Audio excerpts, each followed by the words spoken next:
A whirlwind romance between Vicky and Jimmy, Jerry Rawlings was born on the 22nd of June 1947 in Adabraka.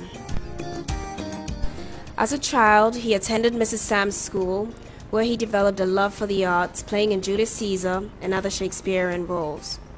He progressed to Achimota School, where he set eyes upon and became smitten with a certain Agyeman sister.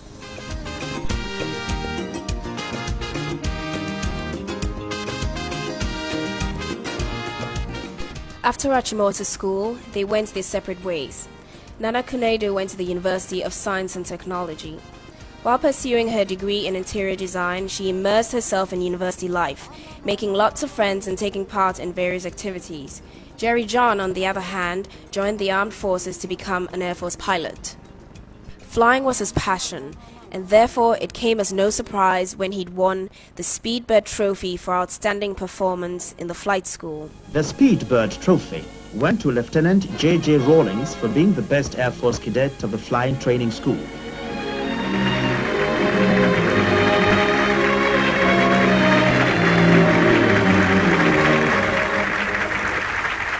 Having achieved his dream to become a pilot, he embarked on his mission to track Nana down to rekindle the flame with his childhood sweetheart.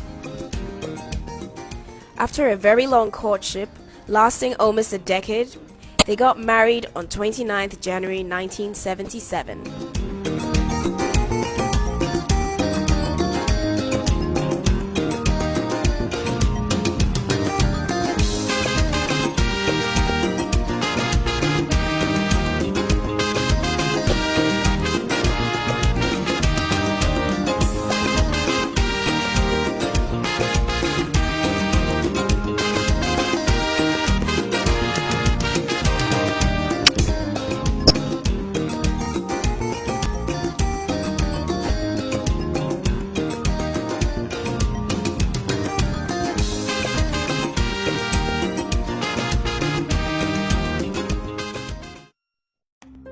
Two years into their marriage, Flight Lieutenant Jerry John Rawlings, like many other Ghanaians, frustrated with their deteriorating economic and political conditions, led a mutiny against the military government at the time.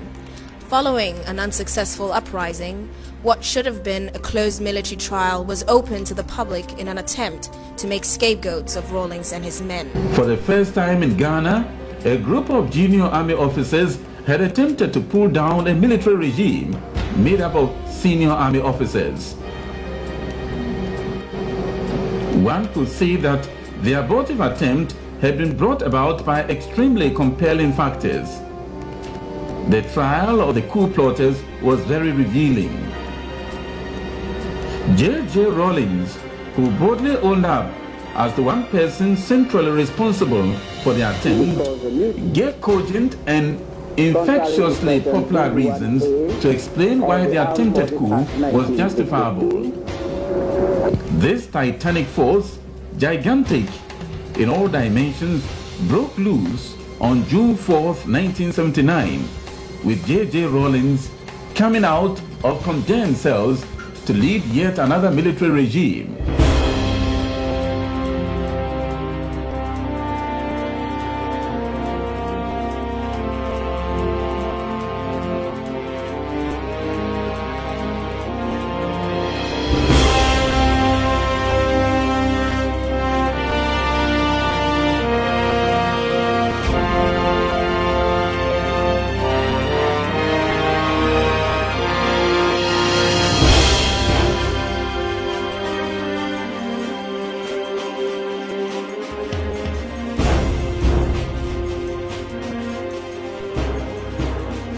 During the AFRC's short stay in office, they underwent a house cleaning exercise of weeding out corruption in the system.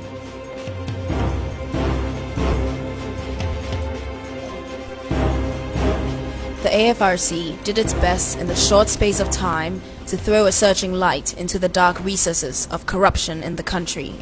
After 3 months, they handed over to a civilian government under Hila Liman.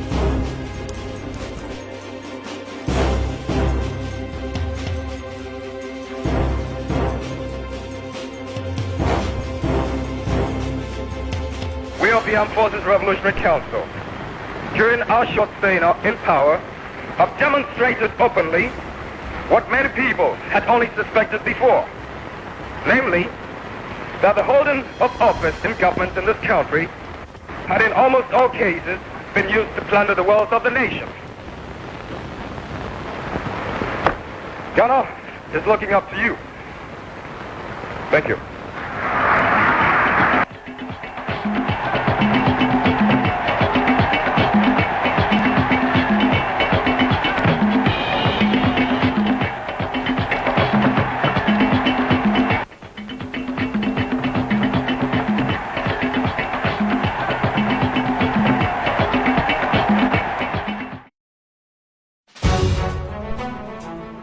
The political and economic situation of Ghana did not improve, and by 31st December 1981, the Third Republic had been suspended to be replaced by the Provisional National Defense Council, led by Flight Lieutenant JJ Rawlings.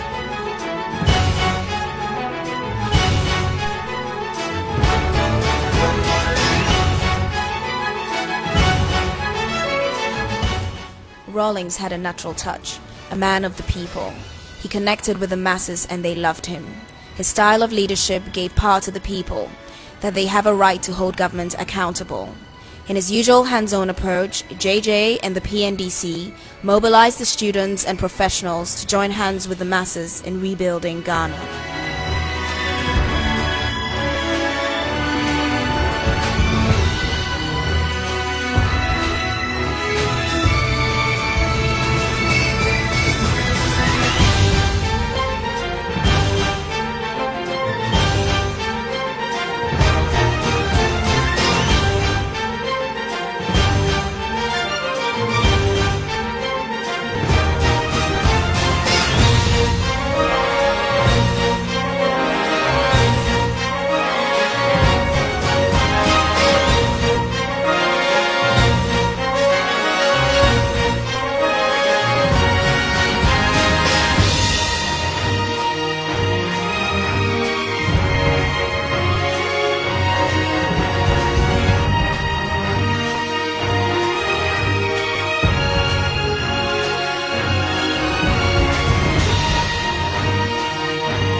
As the people of Ghana struggled to stop the downward spiral, they joined hands with their brothers and sisters in countries like Nicaragua,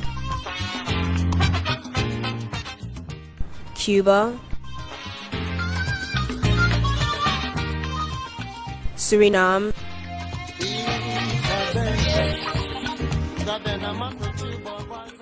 and Burkina Faso in what came to be known as Solidarity in Struggle. As part of his visit, he received the Jose Marti Medal for World Peace on behalf of the Ghanaian people and also met with the Ghanaian students in Cuba. The chairman receives the Jose Marti Medal for World Peace from President Castro at a solemn but impressive ceremony. The award underscores Ghana's commitment to world peace and solidarity among nations, particularly those that remain oppressed and degraded by poverty, exploitation, and unprovoked aggression.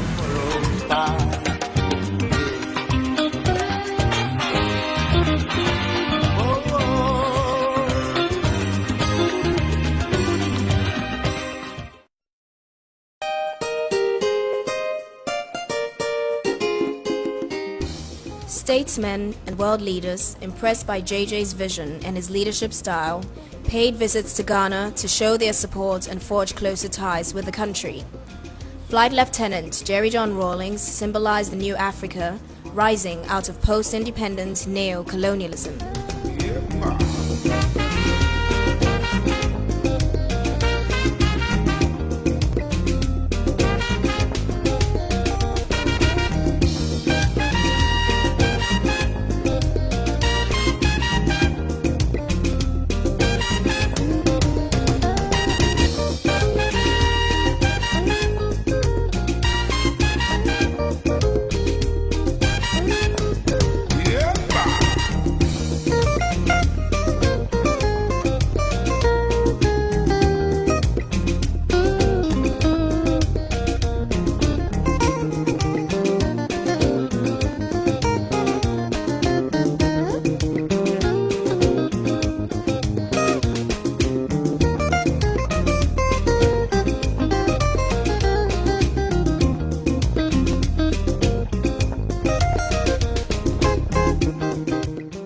The struggle for Africa's liberation that began with the Founding Fathers was not to be forgotten. The former president of the Republic of Tanzania, Julius Nyerere, was awarded Ghana's highest honor, Order of the Star of Ghana, for his contribution to Pan-Africanism.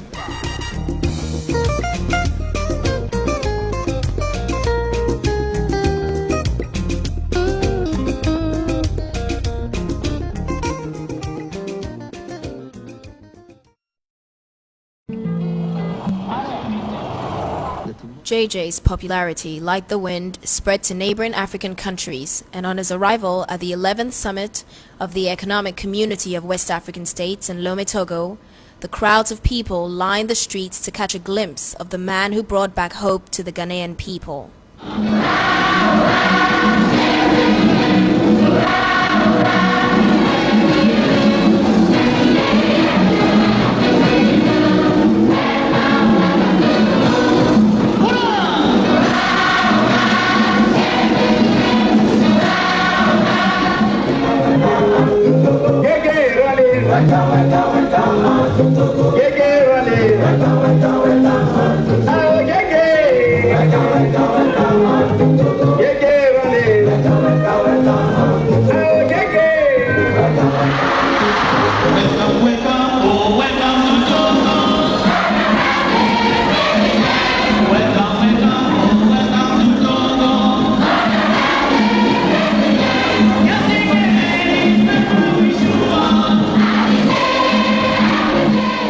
At this summit, West African leaders continued with the objective for an economic community.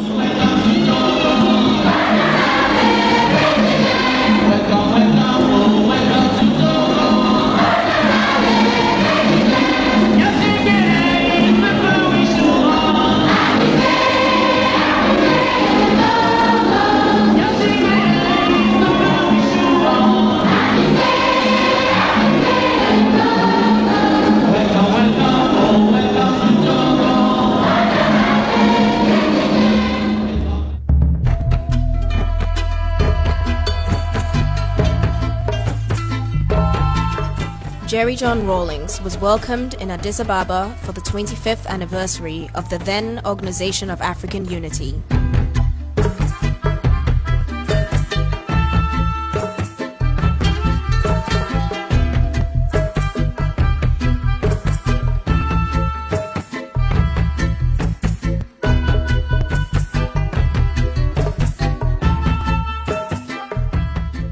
He reiterated Nkrumah's dreams of Pan-Africanism and the continued struggle for a united Africa. Our country, Ghana, played its modest role towards the inauguration of this organization 25 years ago. The passion of our visionary first president, Dr. Kwame Nkrumah, for continental unity is unforgettable. A united Africa provided for him the only assurance of real independence for us and sovereignty over our vast natural resources. For his vision and passion, he became a prime target for the enemies of Africa. With his view that the independence of Ghana is meaningless without the total liberation of Africa, Dr. Nkrumah subordinated the independence of Ghana to the struggle for the liberation of the whole continent. He paid the price for his visionary zeal and boldness. But his speech on this very rostrum 25 years ago not only touched the hearts of Africa's youth, it still provides the agenda for our continent's liberation. Lovely to hear you. May God bless us all. Thank you.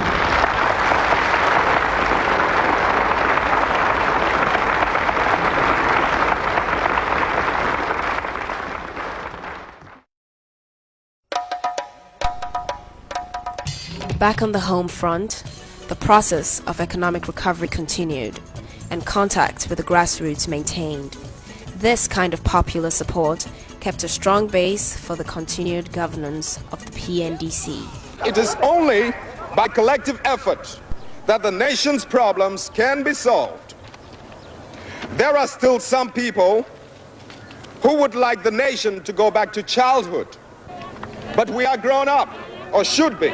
We're supposed to be old enough to realize that the nation is now paying the rest of the outstanding bill for those easier days when so many of our resources were squandered.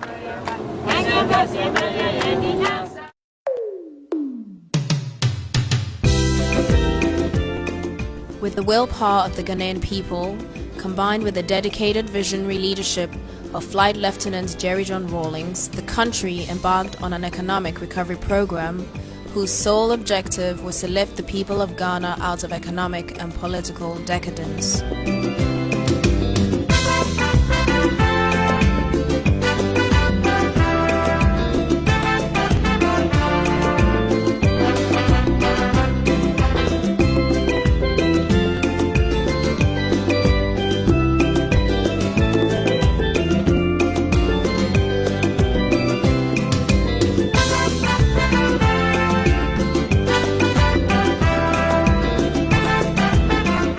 The country's transportation network, which had virtually ground to a halt, was revitalized under the PNDC government through the rehabilitation of old roads and the construction of new ones to link the sources of production to places of export and to assist in the easy movement of people.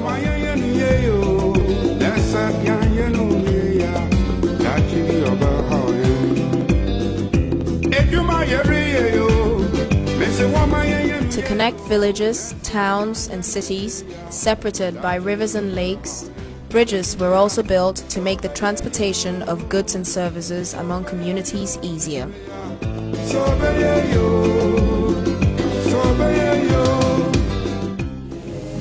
This bridge, which we're commissioning this morning, is a long-term investment to benefit our generation and its successors.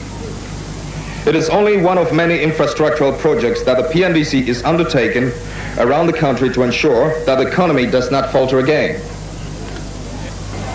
This bridge belongs to Ghana, but it is more yours because it is Ajamoro. It is your property. Do not see it as government property. All of you assembled here are also the government because the PNDC is a government that is or should be run by the people.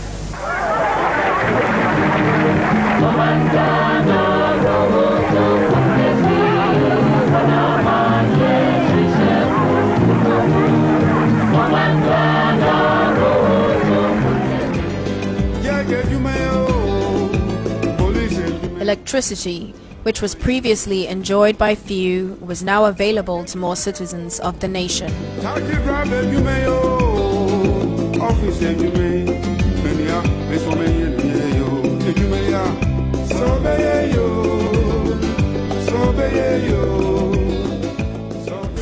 So now that electricity has reached this community, it is important it is used to generate funds for further development.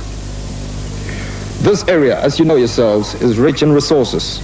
It has extensive clay deposits and also deposits of oyster shells, both of which can form the basis for the manufacture of a variety of products: ceramics, building materials, lime, abrasives, etc. The existing Gari processing industry can be expanded and other agri-based industries can be developed.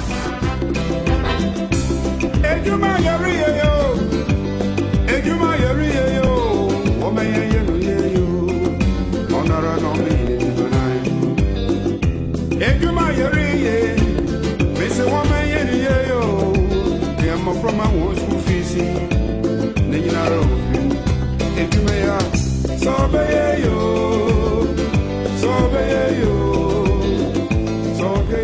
The educational system, which reflected the legacy of colonialism, was restructured and customized to cater to the social, political, economic, historical, and geographical needs and structures of Ghana.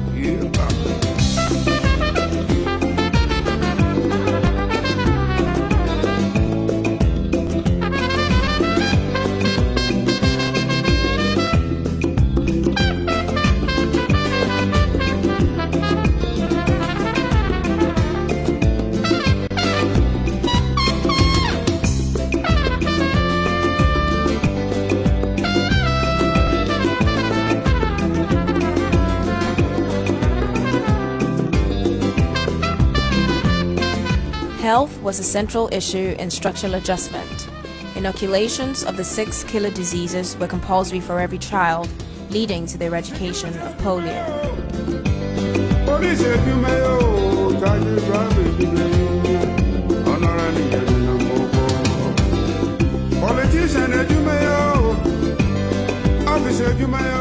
The number of guinea worm cases fell drastically due to consistent education through the primary healthcare system. Bilharzia was another serious disease to be addressed. The dense vegetation growing in rivers served as breeding grounds for snails, which were the primary carriers during the cycle of the disease. Chairman Rawlings got personally involved in the removal of the weeds.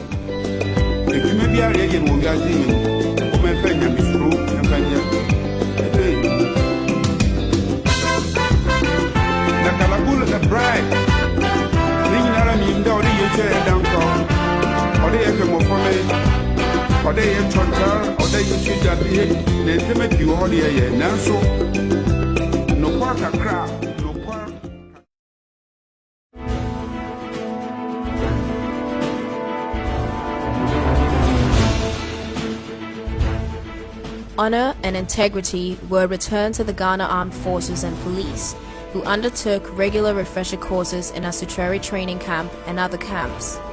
The refresher courses were designed to maintain the alertness of the troops.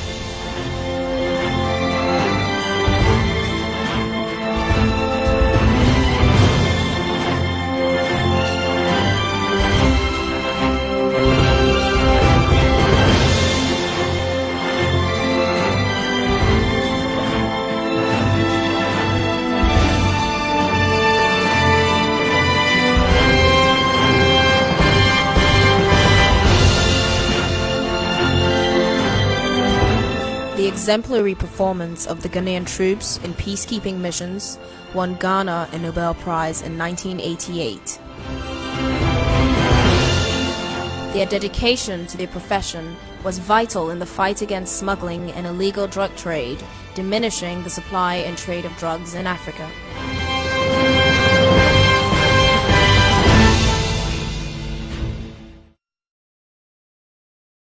As part of the team-building process, the PNDC was involved in various sporting events. Very clean up, I can see it's Banga coming very fast, and then Steve Akufu and Abdullah comes second, and Ahoy first. Ahoy is first, but he's down, apparently exhausted, and he's being helped to the touchline to be worked on. So, Banga Ahoy first, 30.3 seconds, Dr. Abdullah second, and Steve Akufu third. And that's Kwamna Ahoy being worked on there, and giving some water to drink after that race. He won it beautifully, but because he had exhausted all the strength in him. What was your impression before you started the race? Oh, I looked at the lineup and I knew that it was going to be an easy day. You know, I never had any doubt that I was going to win. It's unfortunate that I fell at the finishing post, but I expected to win. Very fast race again. I can see Arthur Austin running very hard. Behind him we have Chairman Rawlings, but who is going to be first? Kofi Jin is also running very hard. A few of them running neck and neck. Arthur Austin is leading them behind, and that's Arthur Austin breaking the tape, followed by Kofi Jin and Chairman Rawlings in that order. Know your background as a sportsman. I have to give up smoking. You've taken smoking. I have to give up smoking. It's cut out on my stamina. And now we come to the ladies. 15 meters dash. And there they come. You can see this is not like my Rawlings. This is Anna aiming or running very hard. And that was an easy race for Mrs. Rawlings. And she was followed by Mrs. Anna Enning. And third place went to Mrs. Quaid White. And the spectators enjoying themselves. And that's over. We come to the finals of the football matches, and this is between teams A and B, made up of PNDC members and PNDC secretaries, all mixed up. Now you can see the team A players playing from right to left, team B playing from left to right. That's Chairman Rawlings patting down everybody who comes his way. Stopping him there. I can see somebody telling Chairman Rawlings why he's been pulled up. Decides to go back. He's supposed to be playing right full back position, but most of the time you see him at other places. Is he going to take the kick himself? Yes, Chairman Rawlings. And he nearly picked the turf instead of the ball. And now that's Bambara Hoy, and he has lost it. Chairman Rawlings running for the ball, but it's been cleared. The second part of the dancing, this time we'll be attempting to pick pegs which have been fixed on the field, and Chairman Rawlings has collected his nicely, drops it and throws it down. Enjoying themselves as they watch this lancing game at the Accra Sports Stadium as part of the activities marking the 6th anniversary of the Guildford celebration. This is musical chairs, a game of musical chairs, a game with 9 competitors on horseback fighting for 8 chairs. And the idea is, as soon as the music stops, there they go again.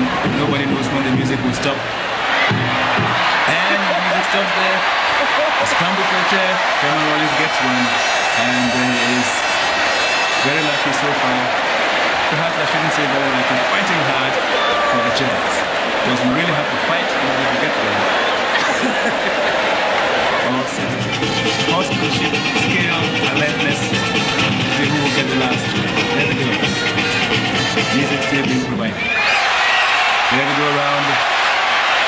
And easy one for Chairman Rawlings again. And he has won the musical chairs game. And then he gives a hug to the...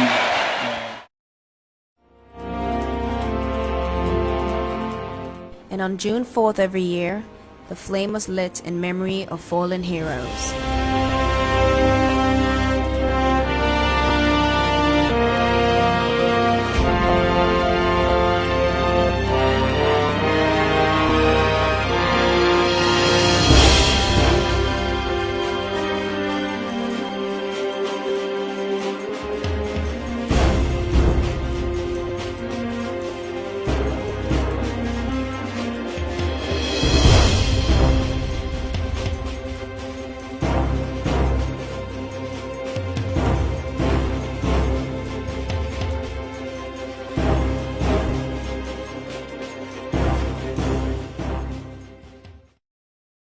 In 1992, the country was open to multi-party elections, and Jerry John Rawlings hit the campaign trail as the presidential candidate for the National Democratic Congress.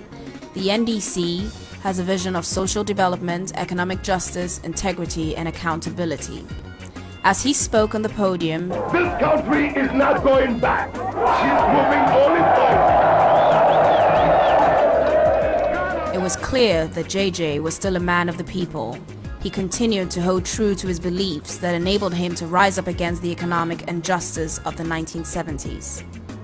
When we took over the reins of the economy, ladies and gentlemen, Apostle, places like that were dead. AGC was producing what? Half or 1/3 the current volume. 1/3 the current volume. We have tripled AGC's goals. When we started off with nothing. but one thing, the truth and integrity. The truth and integrity. And this is what has brought this country out of the darkness. Now that we are beginning to see the light, with the responsibility and the duty of accomplishing what we set out to do we want to see the clock turn back? Do we want to see the clock turn back? After 58% of the population voted JJ for president, he was sworn in on the 7th of January 1993 to become the first president of the Fourth Republic. I, Flight Lieutenant Jerry John Rawlings, Flight Lieutenant Jerry John Rawlings, having been elected to the high office of President to the high office of President of the Republic of Ghana, the Republic of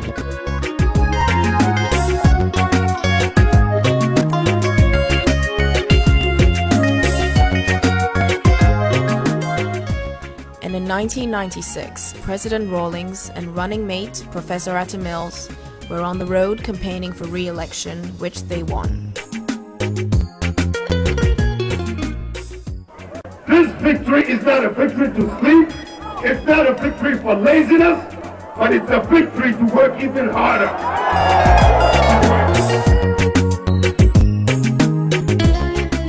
Democracy is to be able to have dialogue, to be able to debate issues.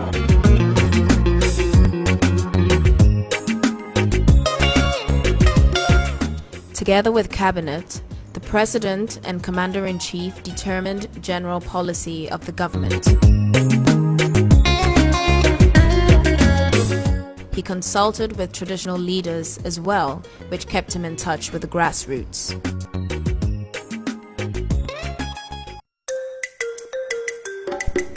During Jerry John Rawlings' tenure in office, a mausoleum was built in honor of the late Osagyefo Kwame Nkrumah. Kwame Nkrumah was not perfect, and I may be one of the most critical people about certain aspects of his government. But I will never deny him nor any man the praise for outstanding achievements, and for Dr. Nkrumah in particular, the things that made him a great figure in history.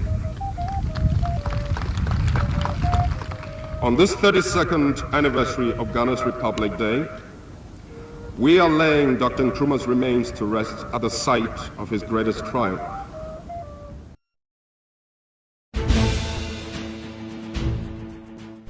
After 7 years of fighting in Liberia, stability was returned after Ghana contributed troops to a multinational force created to end the conflict.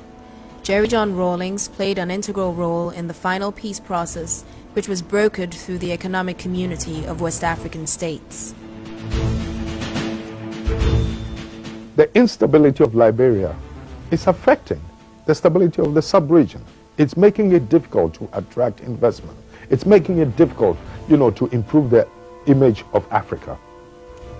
So I'm suffering, not indirectly, directly, both through the contribution of my troops to bring about stability and through the fact that, look, it's creating a wrong perception of Africa. So we have a moral obligation to do what we can to bring about the necessary stability, because we are all being judged, all of us, despite the efforts we're making. We're all being judged just by, little things happening here and there.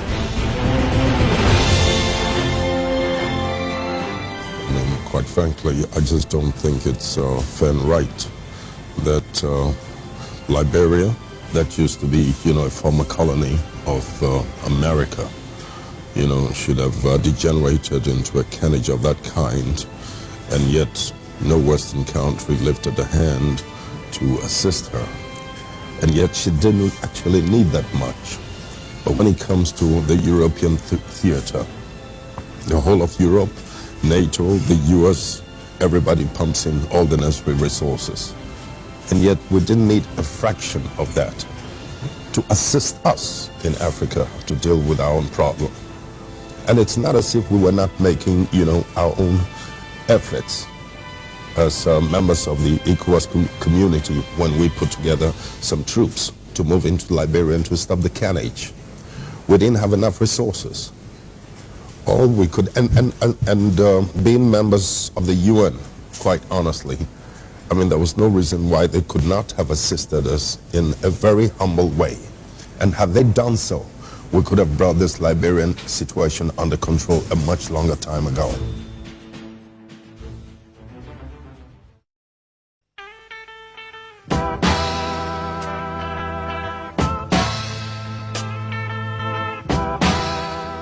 The hard work of the 1980s built a strong base for Rawlings to go to many countries to promote the good name of Ghana for viable foreign direct investment.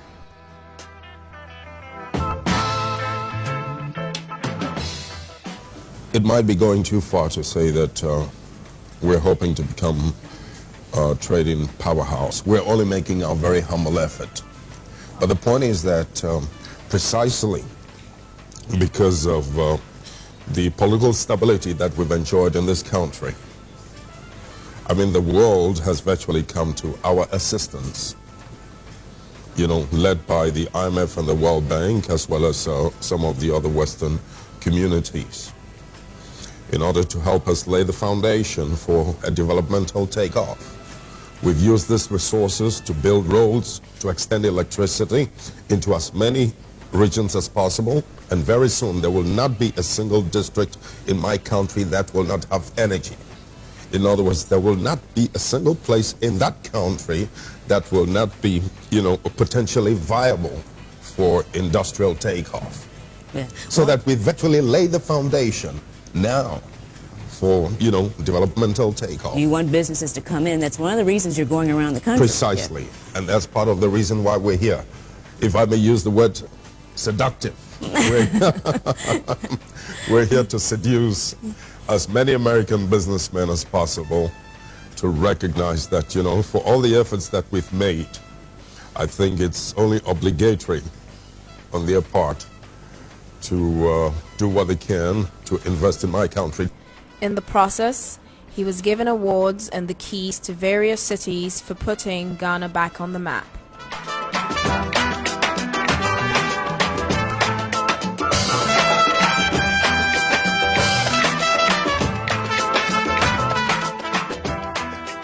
Ghanaians who left the country during the economic hardships of the 1970s and early 80s were coming back home to a country they felt proud of.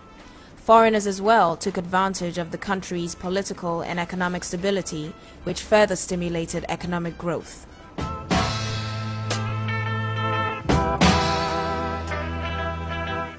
Ghana was once again recognized as the gateway to Africa. Among various world leaders were President Bill Clinton and the Queen of England, who paid visits to President Rawlings to acknowledge Ghana's key role in Africa's development as a whole.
In his private life, flying was not just his profession, but also his hobby. His aim was to demystify flying by giving people the opportunity to fly. He would fly anything he could get his hands on.